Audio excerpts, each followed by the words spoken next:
Do you ever wish you could learn everything faster? I know I sure do. I love the process of learning, and I use learning every day in what I'm doing. As a B2B strategist, I'm often taking someone else's sort of product or service and trying to figure out how to take frameworks and certain tactics related to marketing and apply that to their unique scenario, their unique ICPs, and those sorts of things.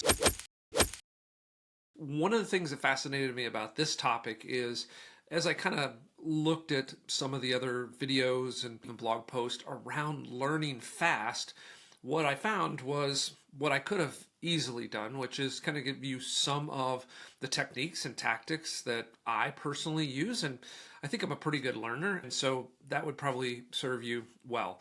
For this particular video, I decided to do a little bit deeper learning on my own and dig into the research and science behind learning and try to pull out some very specific things. I've actually got 10 different strategies or frameworks that you can start to use that are research based for learning faster and having a deeper retention and sort of ownership of whatever you're going about learning. So let's dig into those and we'll go through them one by one, and you can take some notes and potentially write down some new frameworks and some new approaches to rapid learning. Let's get right into it. Number one, defining your learning objective. Now, this seems a little bit intuitive, but I think where most people sort of stumble on this one is it's really important for specificity, clearly articulating exactly what you want to learn and, just as importantly, why you want to learn that. And then, of course, taking that subject and breaking it down into distinct goals that you're actually achieving, not just bite-sized learning objectives, but very specific goals and distinct for each of those little chunks. The other thing, which I think is a really important component to this framework, is having some sort of outcome, so a focused outcome, measuring your results. I want to learn this for a specific reason or to solve a particular type of problem. Having specificity and making it outcome focused as you're describing or writing down or creating that base learning objective, super important. Okay, number two, creating a learning schedule. And this is so important just to make it a part of your routine. And I'm a big believer in habits over goals. So this all kind of intertwines into creating this learning schedule. And some distinct components of this would be morning focus block, actually putting it on your schedule. And this in particular, at least for me, and everybody's a little bit different, but that's when my mind is sort of the sharpest. So this is where I want to do sort of my deep work. I want to have a nice big chunk block of time where I can dig deep into learning. Maybe I'm going to do some reading. Maybe I'm going to do some writing to learn. A lot of times I like to process things by actually writing a piece on that. Having a morning focus block that's specifically for deep work can be really valuable.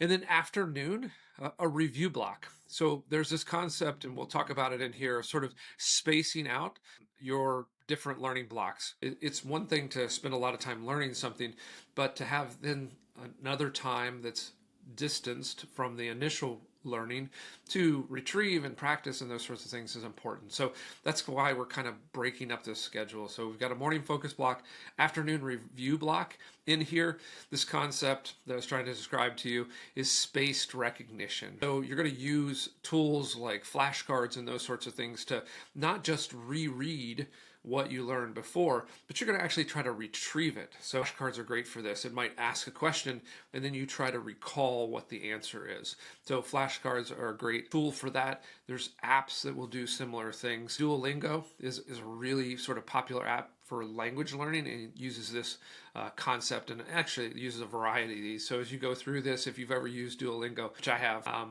you will see these kind of research-based tactics and frameworks used over and over again within that app. The next part of sort of that learning schedule is micro-learning sessions. So if possible, have these little 10-15 minute blocks where you can kind of just revisit whatever you were doing. It could be reinforcing. You could take a quick look at something. You could try to retrieve maybe a couple concepts from your earlier session. Again, flashcards are one of my favorites. I've always got note cards sitting around that I use all the time for a variety of reasons, but this is a great way to do that. Spaced repetition and have these little micro learning sessions ready and queued up in your notebook so that you can retrieve them, pull them out, and run through them really quick. Okay, number three, use proven cognitive techniques. So these are, our brain works in a certain way, and there's been a lot of research around sort of how our brain works. And so these are five different techniques that will leverage sort of how your brain works. One, chunking, breaking down some of this complex information that you're trying to learn into smaller, meaningful, related units, right? So for instance, you can take a mind map and start with a concept and then start to branch off all the other different concepts. I've actually never really related to this that I actually leverage all the time is outlining. So I will start with something, I'll build some topics, then create some subtopics, and then bounce back out to another main topic. So for me, outlining is a very intuitive way for me to do this, whereas mind mapping seems a little bit too unstructured to be effective for me. There's all kinds of software that makes this easy. Notion in particular is one that I use, and one of the things I like about that is, one, it'll allow me to do the outline structure and even potentially write out, paragraphs related to that. But the thing I love about it is you can actually take those little blocks of text and you can move them around. So Notion is kind of my fan favorite for that type of learning technique. Oh, by the way, all of the tools that I use and that I mentioned here, and even on our affiliate links, always helps out the channel. So if you see something that's interesting to you, I'd love for you to buy it through that link, and it helps out the channel and all the things that we do here. Okay, so there's chunking, there's spaced repetition, which you talked a little bit about earlier. That's where kind of the flashcard technique is the way I remember that one, that I can pick up that flashcard at any time, flip through a few of those, and try to do a retrieval exercise on some things that I've learned.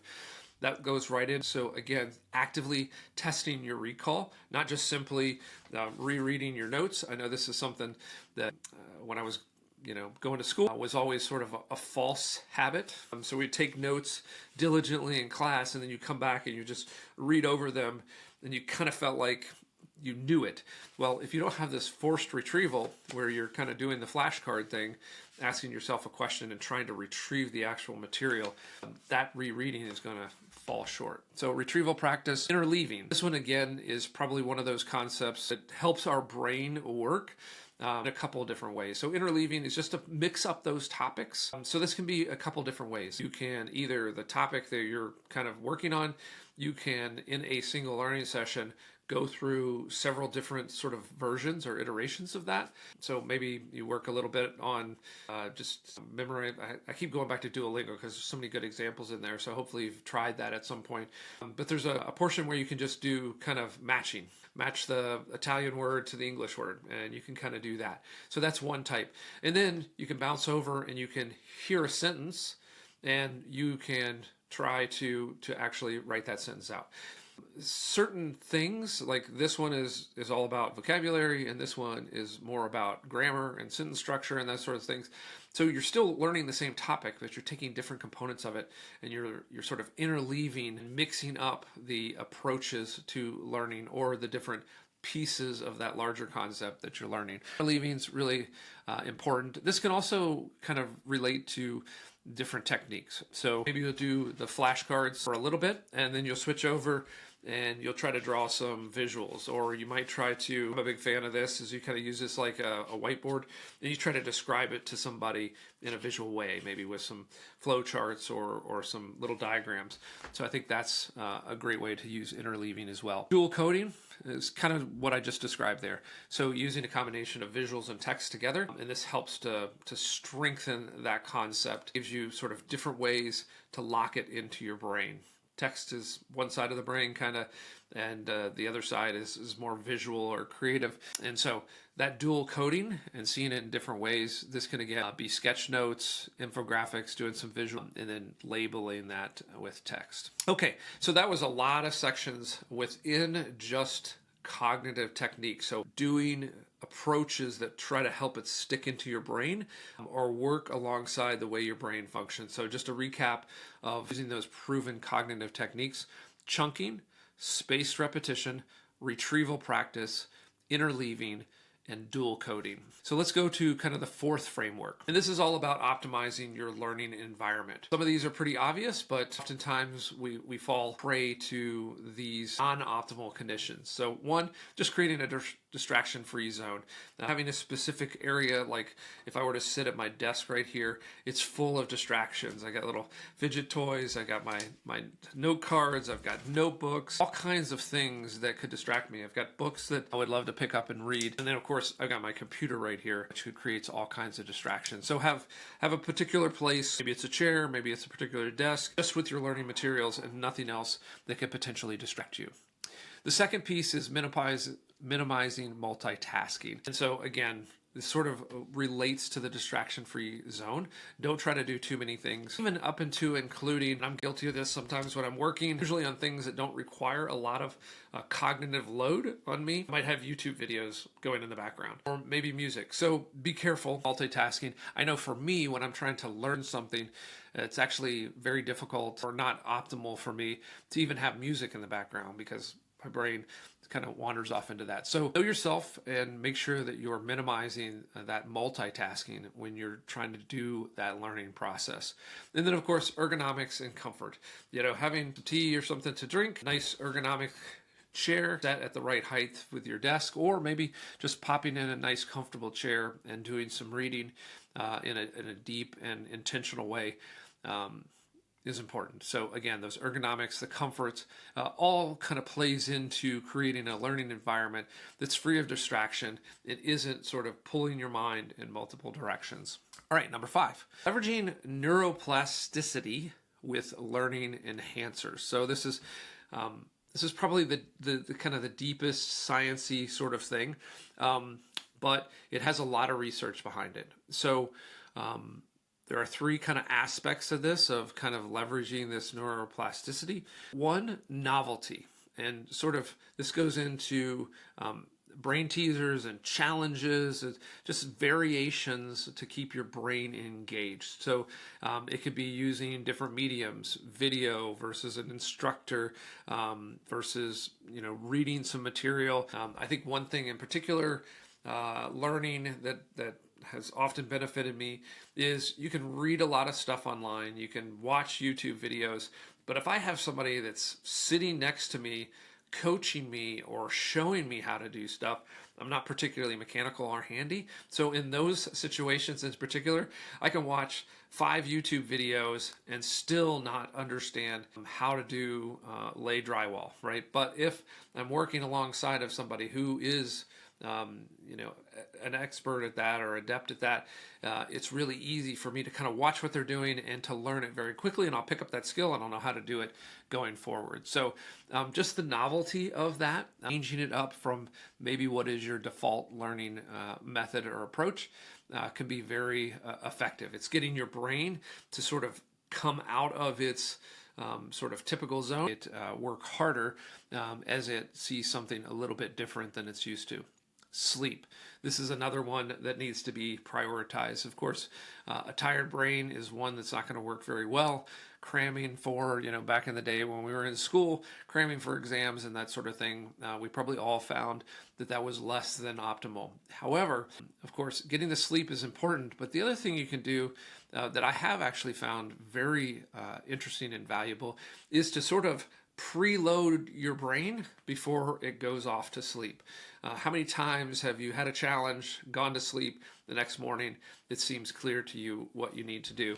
And so to preload that brain, not to, again, sit there and sort of do that deep work or cram in extra learning material, but to have 2 or 3 things that you just kind of review as you fall off to sleep, or a couple pages that you take and you read to sort of preload your brain as it goes off to sleep can be really effective. So again, a quick review of something that you're learning right before you go to sleep not only recharges the brain and gives it rest, but also your brain is active and will be working on that problem, and you'll be amazed it will comes out the other end when you wake up. Exercise. So this is kind of related, right? So oxygen to the brain is one of the best invigorating ways to kind of get your brain going. So a little bit of physical exercise, particularly aerobic, really boosts that neuroplasticity and helps that cognitive functionality. So getting 20 to 30 minutes worth of exercise can really be effective at keeping that brain healthy, keeping the oxygen flowing through there. And if you're listening to something or doing a little bit of learning as you're doing that exercise, or just I know some of my best kind of learning or problem solving has happened on long runs without listening to anything. So your brain just has nothing else to work on. You're just running. You kind of get into that runner's high, but your brain starts to work, or you start to think deeply about things with little or no distraction because there's nothing out there. And if you don't have the earbuds plugged in, all that you have is you're left with your thoughts, and that can be really productive. Okay, number 6, building deliberate practices into every session. So one thing is to sort of talk about putting out there the learning objectives, but there's another component is actually structuring your session so that when you sit down to do some deep learning in particular, you know exactly how you're going to go about it, right? Some targeted practice, some feedback loops, and some gradual progression are the kind of the 3 tactics here. So targeted practice, you want to focus on particular things. One thing in particular that's important here is think about some of the harder concepts, because we have a tendency to sort of push those aside or procrastinate on learning the harder concepts. So if that is you, then have certain sessions where you just work on the hard things. So for me, the actual kind of for learning a language, the actual speaking and enunciation and getting all the sounds right is the hardest part. So for me, I can do Duolingo. I can quickly get vocabulary and grammar, and I'm good at spelling, and I can write out sentences, and I can hear and translate. I could read and translate. But the actual speaking part, a dedicated session where I make that one of the targeted practice areas or a part of that session, because it's the hardest part, is really important. So as you're building these sessions, make sure that you have some deliberate, targeted areas that you want to practice. And then, of course, feedback loops. This can be, videotaping yourself and getting your friends' feedback. If you're writing something, having them kind of feedback on that, or potentially writing your understanding and get some feedback. Obviously, discussion and conversation is always great. Pop on a Zoom call with somebody who is a coach and kind of work through those concepts and see how your retention and retrieval of those concepts and application of those concepts is coming along. So building in a feedback loop into your practice sessions can be really powerful. Then, of course, that gradual progression. So going from sort of small, having early wins, so sort of small concepts, easy to grasp, having some very quick wins to build your confidence as you go into the harder parts of that topic or that area that you're trying to learn very quickly. All right, number 7, cultivating the right mindset. So again, everything we're talking about with learning is fixed to the brain, right? So there's some things that we need to, from a mindset perspective, start to give ourselves confidence. The hardest things for us to learn are things that we've already sort of given up on. Or, for instance, you heard me say it before, I'm not terribly mechanically inclined. I'm not great at sort of home improvement stuff. So when I go into learning something about home improvement, I always sort of tend to initially come in with low confidence and a little bit of a defeatist attitude, but I'm kind of surprised often when I kind of dig into it, I do the work, I get into that learning, or bring a coach along with me to help me figure out that home improvement project, that it's really not as hard as I thought it was. And so that has everything to do with mindset. So a couple of approaches to mindset: just having a growth mindset, that you just have a passion for improving and willing to put in the effort and the persistence to get there. There is this notion of Kaizen, and this is just a concept of continually improving. So once you actually grasp something, not being sort of satisfied with being a beginner or an intermediate at a particular thing. Try to go to those advanced levels. So having that concept that I'm just trying to continually improve what I am and my aptitude at the particular thing that I'm trying to learn, and not being satisfied with just plateauing. And then, of course, patience and consistency. So fast learning doesn't necessarily mean that you're rushing through something. It means that as you build kind of this patience and this consistency with capturing it, your learning will happen much faster than trying to sort of push yourself or rush that input in such a way that you get frustrated, right? Because you're not actually retaining it or you're not retrieving it. And so sometimes it's good to be a little bit patient and make sure that consistency is there. Number 8, adjacent habits and behaviors. So these are, again, things that swirl around the actual learning session itself. So things like journaling and reflection. This is a great way for you to kind of test that retrieval of things. Teaching what you learn. I've said this for years and noticed it myself. Anytime that I teach something, even as a beginner, I always get better at it. I get more competent at it. I get more confident in it. And so teaching what you learn is a great way. It's a great way too to kind of keep advancing yourself. So there's always somebody there that's slightly behind you, even if you're a beginner. And so being able to find those people that are just a couple steps behind you and teaching them and bringing them along or doing things in a group can be really, really powerful.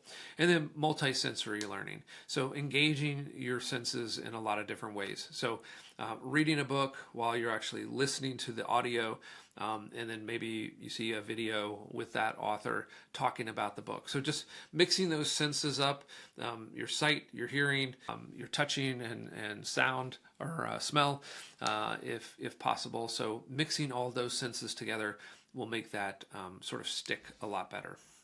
Okay, number 9, leveraging technology. So digital learning tools can be super effective. I mentioned Duolingo a couple times. I'm a lover of that app.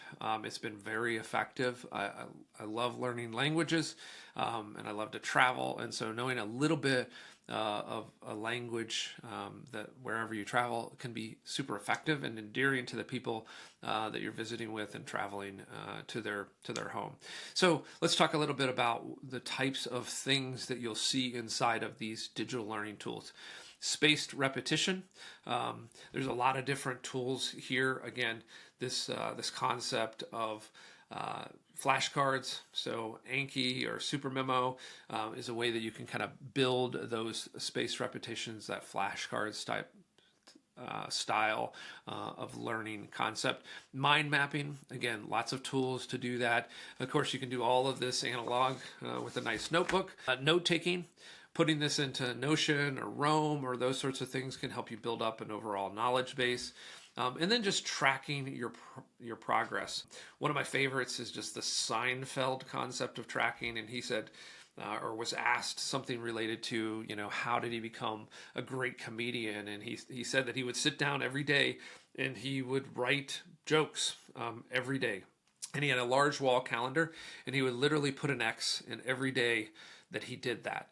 And then occasionally he would skip and he would just try to restart that streak and see how long that streak would continue. And that's really the kind of tracking that you want to do with learning, is you want to create those streaks. And if you break it as quickly as possible, you want to get back on the streak. So tracking that progress, both in just being consistent about your learning habit, but also to see the progression as you become more and more competent with whatever you're learning can be really effective. So finding ways to track that and using some digital tools to do that is a great approach. Number 10, and this is really kind of the core of it all, right?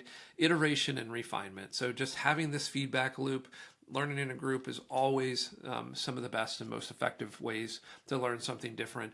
And then, of course, course correction. If for whatever reason you're not achieving your desired outcomes with a particular approach that you're using, then try something different. So if you're just trying to read and create flashcards and that's not keeping the retention, maybe try to get a coach or a teacher to interact with you, even if they're not an expert at that, just sort of working with you to learn. So I love doing this. My youngest daughter is in college right now, and it's fun as she's preparing for tests and stuff. We're kind of learning together. And so even though I don't know all of the material, just kind of working with her in those learning sessions as she prepares for a test or a project or those sorts of things can be really valuable, I think, to her. And then, of course, I learn a few things along the way.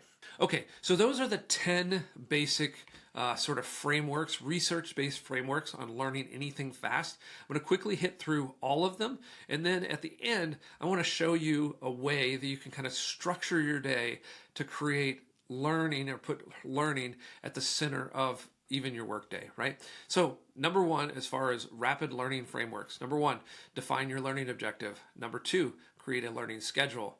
Number three, use proven cognitive techniques. Number four, optimize your learning environment. Number five, leverage neuroplasticity with learning enhancers. Number six, build deliberate practice into every single session. Number seven, cultivate the right mindset. Number eight, adjacent habits and behaviors. Number nine, leverage technology. And number 10, iteration and refinement. Now, let's take a look at how we might be able to put learning into our everyday and use this framework.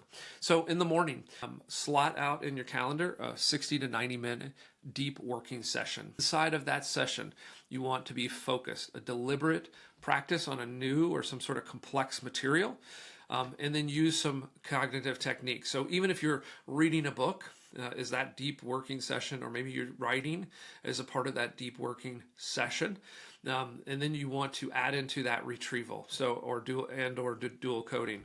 So as you're reading that book, you're highlighting it, you're making some flashcards, you're trying to retrieve maybe what you read a few pages back, or some dual coding where you're doing some note taking and maybe drawing out some visuals as you're learning that sort of describe what you've just read. All right, as we move into the midday, maybe at lunchtime, you take 10, 15, 30 minutes, and this is going to be an active break. So during this 15 to 30 minute session, you're just going to simply go take a walk. You're going to do some exercise, and this is going to promote that neuroplasticity. So as you're taking that walk, or as you're exercising, you're on the treadmill, or you're at the gym, try to retrieve some of the things that you learned during that deep working session early in the morning. As you move into the afternoon, schedule in a 45-minute review session. This is where you can pull out those flashcards, and you can use that spaced repetition to review some of the things that you've done or learned in some of those earlier sessions, or even sessions that were a few days ago. Leaving. So mixing in some topics. So maybe your deep learning was on a particular facet of what you're trying to learn, and then later in the day you try to retrieve and interleave in a different aspect. So maybe you were exploring vocabulary, or you were learning a particular type of history or something in that early session. Interleave that with a component aspect of those later in the day. So that'll give you that spaced repetition and interleaving some of the subtopics or some of the smaller components that you've learned at a different time. And then as we move into evening, we're going to do a pre-sleep review. So take about 10 minutes. Again, flashcards can be a great way to facilitate this. Just briefly review a couple of key concepts and try to consolidate that memory and that learning as you sleep through the night.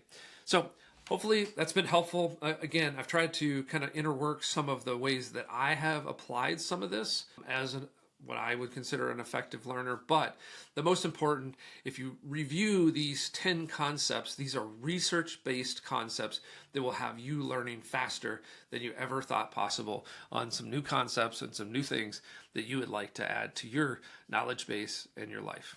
If you enjoyed it up until this point, I'd love for you to hit that like button and subscribe, and hope to see you on the next video.